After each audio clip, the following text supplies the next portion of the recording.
Bonjour tout le monde, on m'a demandé de faire un petit tutoriel sur comment créer du feu dans After Effects. Pour le tutoriel qui suit, je ne vais utiliser aucun plugin, aucun extra, je vais seulement utiliser ce qu'il y a de base dans le logiciel. Pour les besoins de la démonstration, j'ai également mis le logiciel en français, donc ça se peut que je m'enfarge un petit peu dans les termes, je m'en excuse à l'avance. Donc, première chose que je vais faire, je vais me créer une nouvelle composition que je vais laisser en 1920 par 1080. En termes de vitesse, vous pouvez aller selon vos propres préférences. Moi, je vais la laisser à 24 images secondes parce que ça va me suffire. Maintenant que c'est fait, première chose que je vais faire, je vais la renommer pour essayer de rester moindrement organisé. Je vais l'appeler sortie parce que ça sera à partir de celle-là que je vais faire la sortie du résultat. Je vais ensuite me créer un solide noir. Donc, pour ce faire, je vais utiliser le raccourci clavier CTRL-Y. Voilà. Et je vais garder les mêmes données, les mêmes informations que sur ma séquence. Donc, ça m'a créé un dossier ici. Je retrouve à l'intérieur mon solide noir et ça me satisfait. Cela étant dit, je vais dupliquer mon solide noir dans ma nouvelle composition qui s'appelle sortie. Celui d'en dessous, je vais le renommer, je vais l'appeler fond. Et celui du dessus, je vais l'appeler feu. Et voilà. Maintenant, pour ce qui suit, je vais utiliser les particules. Donc, dans ce cas-ci, je vais utiliser 32 CC particules système 2, 32 parce que c'est en 32 bits. C'est le principal avantage de celui-là en particulier. Donc, si je regarde ce que ça me fait dans le fond une sorte de gerbe d'étincelles plus ou moins intéressante. Ce qui me permet de rajouter, dans ce cas-ci, que les particules dans After Effects, c'est principalement un générateur de pixels. C'est rien de très puissant de base, à moins qu'on ait des plugins supplémentaires, mais ça permet quand même de faire des trucs plutôt cool. Mais gardez en tête que c'est pas avec ça que vous allez pouvoir faire du gros 3D très complexe, mais ça peut quand même permettre de faire de la belle base. Je vais vous montrer ce qu'on peut faire à partir de ça. Premièrement, je vais aller dans ma physique et je vais déjà changer de explosif. Je vais le mettre à feu. Donc, de explosive, en anglais, on va le mettre à fire. Déjà, c'est un peu plus intéressant, un peu plus proche de ce qu'on s'attendrait pour un feu. Cependant, mon émetteur est un petit peu haut, il est au centre de ma composition. Je voudrais que mon feu soit un peu plus bas. Donc déjà, je peux aller déplacer mon producteur et le baisser jusqu'à ce qu'il soit à un endroit qui me satisfasse personnellement. Donc, vers ici, ça devrait être pas trop mal. Cela étant dit, donc, en ce moment, ma flamme monte très haut. Pour changer ça, on a quand même plusieurs possibilités. Je vais vous les montrer une à une. La première est de changer la vélocité pour la mettre... Ah non, ça c'était pour l'épaisseur, je m'excuse. Non. On peut changer l'épaisseur de la flamme, dis-je, avec la vélocité. On peut augmenter la gravité ou la baisser, dépendant de ce qu'on veut faire. Donc, si on veut l'étirer, on va l'augmenter. Et si on veut rapetisser la flamme, on va la baisser. Mais, disons que ça va avoir tendance à faire une flamme qui est un peu trapue, entre guillemets. Moi, ce que j'aurais tendance à faire, c'est plutôt de jouer avec la résistance, qui va permettre de diminuer non seulement la hauteur, mais aussi un petit peu la largeur. Et après ça, pour revenir rajouter un petit peu en largeur, on peut jouer un petit peu avec vélocité. Donc, disons que ceci me satisfait. Autre chose que je voudrais modifier, c'est la couleur de mes particules. Parce qu'en ce moment, jaune et rouge, c'est plus ou moins crédible en tant que feu. Donc, je vais déjà aller changer mes couleurs. Premièrement, je vais changer la saturation. Parce que je le trouve un peu trop saturé, mon jaune, en ce moment. Donc, ça, c'est déjà mieux. Et je vais le mettre un petit peu plus orangé aussi. Déjà, ça, c'est pas trop mal. Évidemment, par la suite, on pourra toujours venir modifier ça d'après nos préférences et les résultats qu'on aura à ce moment-là. Donc, en ce moment, disons que ça va me suffire. Je vais aussi réaugmenter mon opacité maximum et je vais le mettre à 100%. Là, je me rends compte, entre autres, que mon rouge est un petit peu trop désaturé. Je vais juste le remonter un petit peu. Et disons que pour l'instant, ça va aller. Donc, prochaine étape. Je vais aller chercher mon wrapping avec maillage pour aller changer un petit peu la forme de mon feu. Parce qu'en ce moment, c'est bien beau, mais on a quand même quelque chose qui ressemble plus à un œuf qu'à une forme de flamme. Donc, ce que le wrapping avec maillage me permet de faire, ça va me faire un grillage que je vais ensuite pouvoir transformer selon mon bon vouloir pour avoir la forme que je veux pour ma flamme.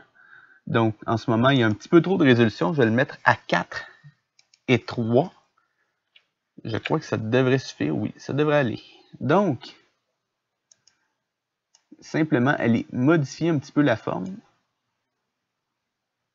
Rien de très complexe. Juste pour avoir quelque chose qui ressemble davantage à une flamme et pas à une espèce d'ovale comme ce qu'on avait au départ. Déjà, ça s'en vient quand même un peu mieux. Encore un peu de travail à faire, mais disons que c'est un début.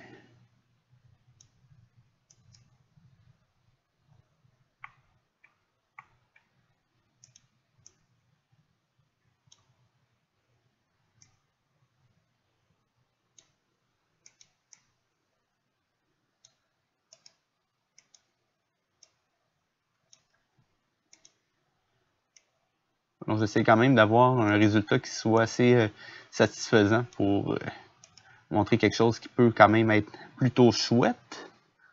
Donc, il me reste juste à corriger le haut pour avoir quelque chose de bien effilé. Et on devrait être pas trop mal avec ça. Évidemment, on va essayer de pas avoir d'exagération au niveau des poignets, ce serait bien. Si jamais il disparaît, allez juste le resélectionner dans votre pile d'effets sur le côté. Donc, voilà, ça devrait être bon comme ça. Et si je regarde mon résultat, et voilà. Donc déjà, on a quelque chose qui ressemble un peu plus à une flamme.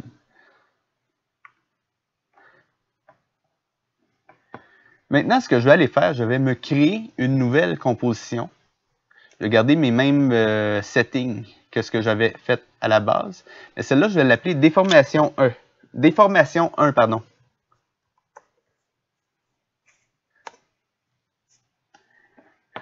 Je vais reprendre mon même solide noir uni que j'avais à la base pour ne pas m'en créer non plus une soixantaine pour une simple composition. Et je vais aller chercher mon bruit fractal.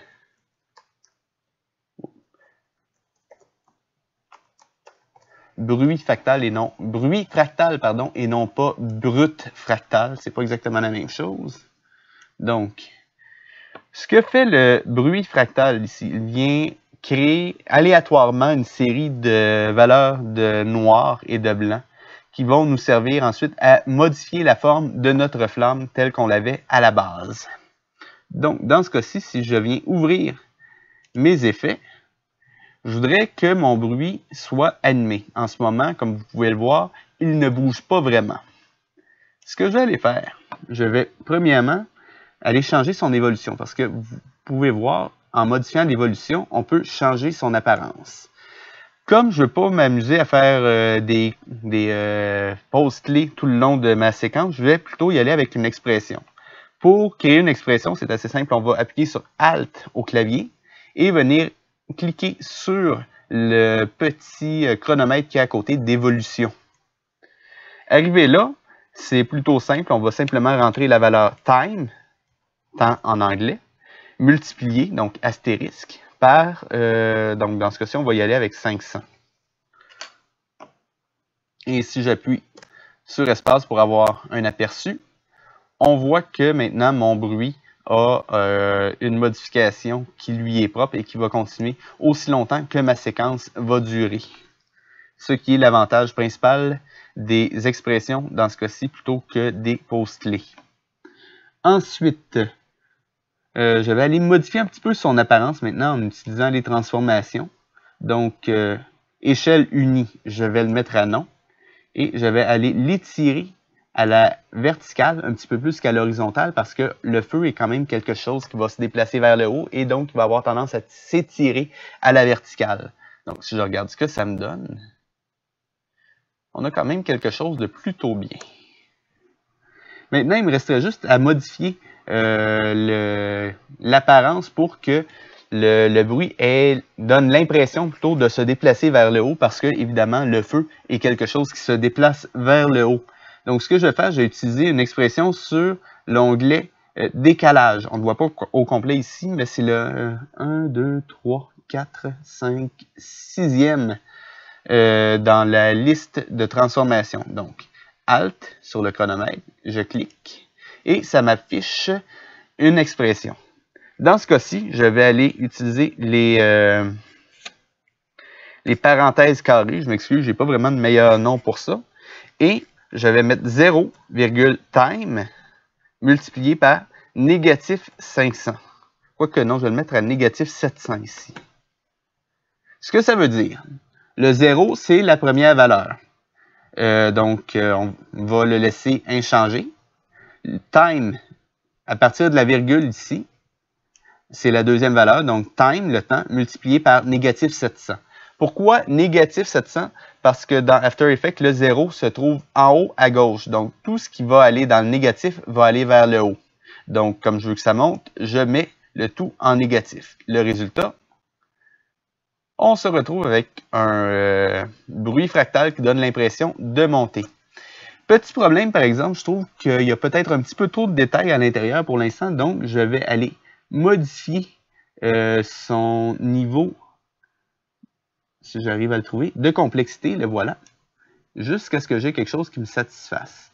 La complexité, c'est le nombre de fois qu'il va répéter en termes d'échelle le fractal. Donc, plus qu'on va aller en hauteur, plus qu'on va avoir de petits détails. Dans ce cas-ci, comme je veux quelque chose de plutôt flou, je me contente de le mettre à 3,7.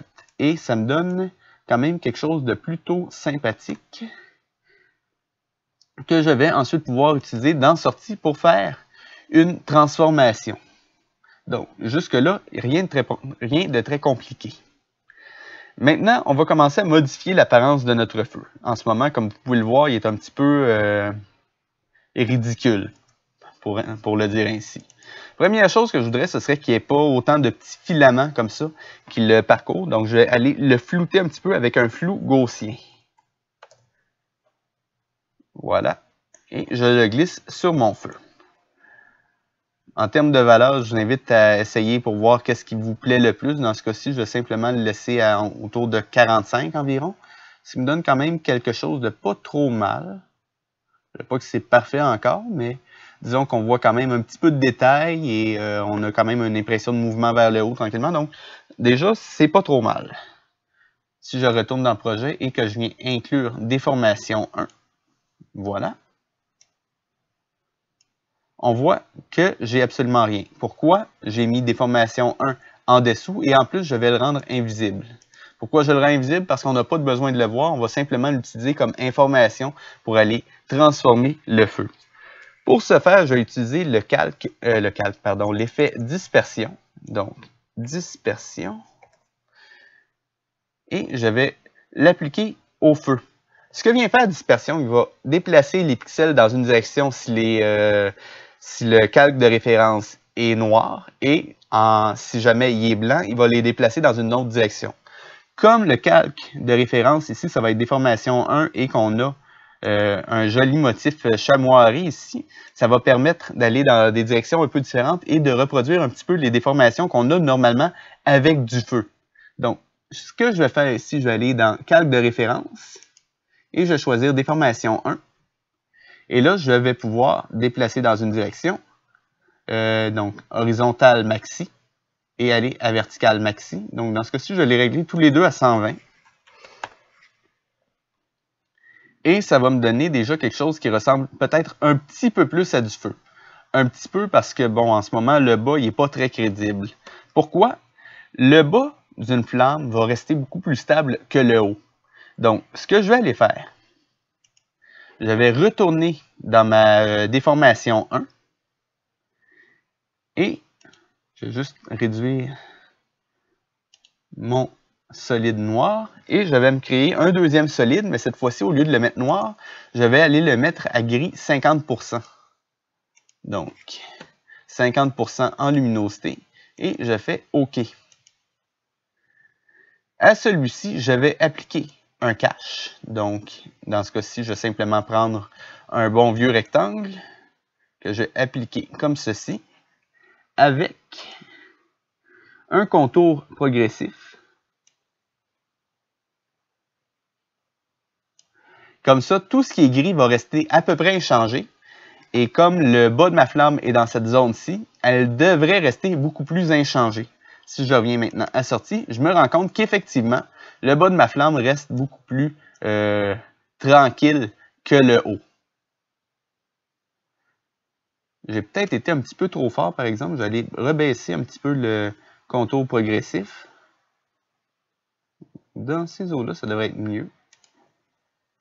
Et voyons voir. Oui, quand même, c'est un peu mieux. Bon, en ce moment, je le trouve quand même un petit peu faible en termes d'intensité de déplacement. Je vais l'augmenter un petit peu. Quelque chose comme ça.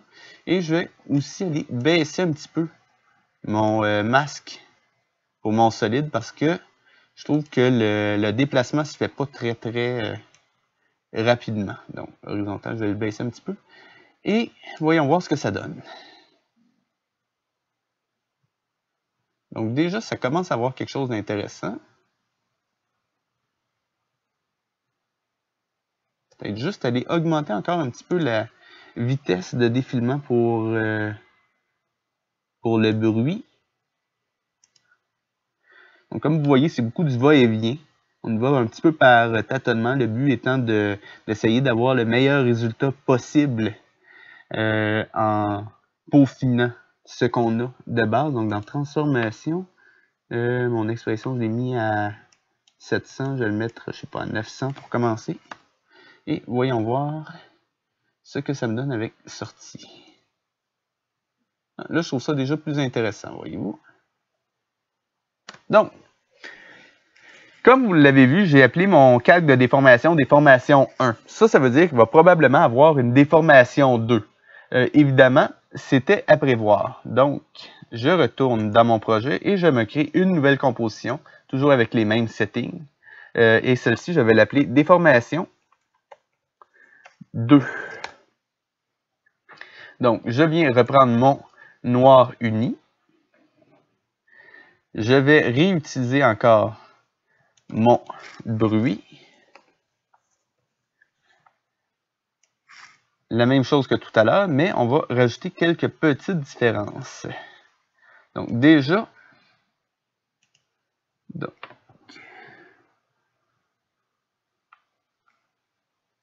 l'évolution, on va reprendre l'expression time multiplié par 500. Parce que en termes de vitesse, ça me satisfaisait quand même tout à fait. En termes d'échelle, maintenant, on va transformer. Je vais garder une échelle plus uniforme cette fois-ci. Pas complètement, mais j'ai essayé de rester un petit peu plus proche l'un de l'autre. Donc, je vais la mettre à 200 pour commencer. Je vais la mettre à 250 l'autre. Donc, essayez de rester un petit peu plus proche l'un de l'autre. Donc, ici, j'ai mis 200 et 283 pour la verticale. Maintenant que c'est fait, je vais aussi utiliser un décalage. Donc, Alt, clic sur décalage. Et je vais encore une fois utiliser la même expression de base que tout à l'heure. C'est-à-dire 0, time multiplié par, bon, cette fois-ci, je ne vais pas prendre 900 parce que j'essaie d'avoir un petit peu de variation. Donc, je sais pas, 850, juste pour dire que j'ai pas exactement la même chose. Voyons voir ce que ça donne. Oh, petite erreur ici. On va utiliser négatif 850 et non pas 850, sinon le feu va aller vers le bas et c'est pas ce qu'on veut. Donc ça me semble bien, mais encore une fois, le niveau de détail est un petit peu haut, donc je vais juste aller baisser ma complexité, quelque chose comme ceci. Et voilà. Maintenant, je vais utiliser un autre plugin qui est disponible dans depuis la version CC d'After Effects, qui s'appelle CC Lens. Et en l'appliquant dessus, oh, excusez-moi, je me suis trompé de plugin. Ah non, excusez-moi, c'était pas CC Lens, mais bien CC Glass, mon erreur. Donc, CC Glass, ce qu'il va faire, il va venir modifier un petit peu l'apparence de notre bruit. Vous allez voir ce que ça donne dans un instant. Si je viens simplement modifier la surface.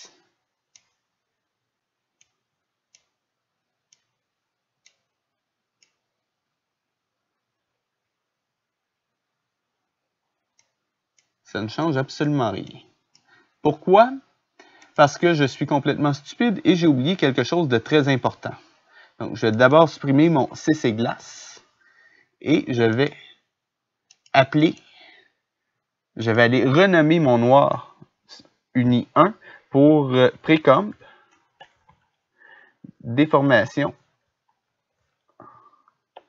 2. Et en cliquant droit dessus, je vais me créer une précomposition en transférant tous les attributs vers une nouvelle composition. Ce que ça fait, c'est que plutôt que d'utiliser un calque avec des effets à l'intérieur, il va utiliser la précomposition comme si ça avait été déjà pré-rendu. Par conséquent, on va pouvoir appliquer des effets différents dessus qui vont tenir compte des effets, chose que je n'avais pas faite dans ma version précédente. Donc déjà, on peut voir une petite différence quand j'applique le CC Glass. Dans le fond, ça permet de faire une distorsion en se basant, entre autres, sur la surface, la lumière. Dans ce cas-ci, je vais me contenter de modifier la surface pour essayer d'avoir quelque chose qui ressemble à des caustiques, de lumière, un petit peu comme ce qu'on voit dans le fond d'une piscine quand il y a un chouette soleil d'été. Donc, il n'y a pas vraiment de recette. Moi, je vais vraiment à l'œil, dépendant des besoins du moment. Dans ce cas-ci, quelque chose comme ça devrait être quand même pas trop mal.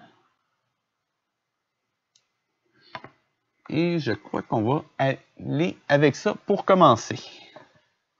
Maintenant, si je retourne dans ma sortie, projet, et que je viens importer ma déformation 2 avec une nouvelle dispersion que je viens appliquer sur mon feu. Donc, déformation 2. Je vais augmenter la distance horizontale et verticale. Et on voit qu'on a le même problème que tout à l'heure. Donc, je vais aller me faire un petit solide gris par-dessus pour aller, ou plutôt non, ce que je vais faire, je vais plutôt aller simplement dans déformation 1 et copier mon solide gris. Ça va être tout aussi efficace. Donc, voilà. Et je devrais avoir quelque chose de quand même plutôt acceptable pour mon feu. Je trouve que le bas manque un petit peu de détails. Donc, je vais peut-être aller modifier un petit peu ça. Juste rebaisser un petit peu le cache comme ça. Ça devrait être pas trop mal. Déjà, on a quand même quelque chose de plutôt intéressant, mais qui reste un petit peu, comment dire, un petit peu sombre pour du feu. Donc, je vais juste arrêter ça là. Et je vais déjà aller rentrer une lueur diffuse. J'en profite pour vous dire que je déteste royalement la traduction qu'ils ont faite d'After Effects. Donc, je l'applique sur mon feu. Juste aller masquer ma déformation ici. Aller se faire un petit peu de ménage en même temps pour essayer de se retrouver plus facilement. Donc, juste fermer ça avec quoi j'ai terminé. Je vais garder mes particules ouvertes parce qu'on pourrait aller les remodifier. Et on va commencer à aller améliorer l'allure de notre feu. Donc, je vais vous expliquer un petit peu ce que fait lueur diffuse. Dans le fond, ça va prendre tout ce qui est plus lumineux qu'un certain seuil. Dans ce cas-ci, par exemple, si je le mets à 0, ça va être toute la moindre luminosité qui va être augmentée. Si je le mets à 100%, ce sera seulement le 0,0% de plus lumineux. Donc, dans ce cas-ci, absolument rien. Donc, plus je vais le baisser, plus que ça va prendre en compte plusieurs éléments de mon feu. Donc, disons que je vais le laisser autour de 50%. Ça devrait être à peu près intéressant. Le rayon, ce que ça fait, ça permet de flouter l'effet, en quelque sorte. Donc, plus qu'on le met haut, plus que ça va aller baver à l'extérieur. Et l'intensité, plus on le met haut, plus ça va être intense. Donc, dans ce cas-ci, je vais simplement le laisser à 1 et je vais plutôt aller modifier les caractéristiques dans mon CC Particule 2. Donc, dans ce cas-ci, je crois qu'on devrait aller modifier un petit peu déjà l'apparence de mes particules. Donc, le jaune, il est vraiment trop foncé. On va aller augmenter un petit peu sa luminosité. Baisser aussi un petit peu sa saturation. Peut-être un petit peu plus dans le rouge. Un petit peu moins. C'est vraiment du tâtonnement. À la limite, vous pourriez aussi prendre une flamme bleue pour faire un effet un peu plus science-fiction. Mais bon, dans ce cas-ci, mon but, c'est de faire quand même quelque chose de plutôt réaliste. Donc, je vais essayer de rester selon les références que j'ai ouvertes à côté de moi. Heureusement, je viens de réaliser que vous ne pouvez pas les voir, mais bon. Essayez juste d'avoir des images de feu à côté de vous pour vous baser dessus et avoir un résultat un peu plus crédible à la longue. Donc, dans ce cas-ci, je trouvais que le rouge était beaucoup trop rouge. Dans ce cas-ci, mes images montrent un feu qui est un peu plus orangé, peut-être un petit peu plus rouge encore entre les deux. Mais bon, c'est vraiment du tâtonnement. Donc, des fois, une petite différence de quelques millimètres dans le choix des sélections ici, on se retrouve complètement à côté. Donc, ça me semble pas trop mal. L'intensité lumineuse est un petit peu trop forte ici, mais on va aller corriger ça par la suite. Sinon, transfert mode, on peut essayer le screen. Souvent, ça me donnait des meilleurs résultats. Donc, en ce moment, justement, ça me donne quelque chose de plus intéressant. Mais ça me fait me rendre compte que j'ai peut-être mis ma luminosité un petit peu trop forte pour la couleur pâle de mon feu. Donc, je vais aller la rebaisser. Est-ce que j'ai quelque chose qui me satisfait? Donc, quelque chose comme ça. Et je crois qu'on a quand même quelque chose d'assez bien pour un feu. Évidemment, après ça, on peut changer son apparence et l'améliorer à peu près autant qu'on veut. Mais je crois qu'on a réussi à avoir quelque chose d'assez satisfaisant en moins d'une demi-heure de travail sur notre petit effet de feu ici. Vous pouvez également utiliser les mêmes techniques pour faire de la fumée. Donc, simplement en vous basant sur des références et en modifiant les pixels qui vous sont fournis par votre nuage de particules. Donc, dans ce cas-ci, on a quand même un feu que je trouve assez crédible, qu'on pourrait utiliser soit comme texture ou littéralement dans une composition pour faire un feu de camp ou qu'importe, avec des effets sonores et tout. On peut avoir quand même quelque chose d'assez réaliste. Donc, c'est tout pour ce petit tutoriel express, en espérant que ça vous soit utile. Si jamais vous voulez voir d'autres vidéos du même genre, je vous invite à m'envoyer des commentaires pour me demander qu'est-ce que vous voudriez faire en particulier. C'est donc tout pour aujourd'hui. Je vous souhaite une bonne journée ou une bonne soirée, dépendant du moment auquel vous regardez cette vidéo. Allez, à la prochaine!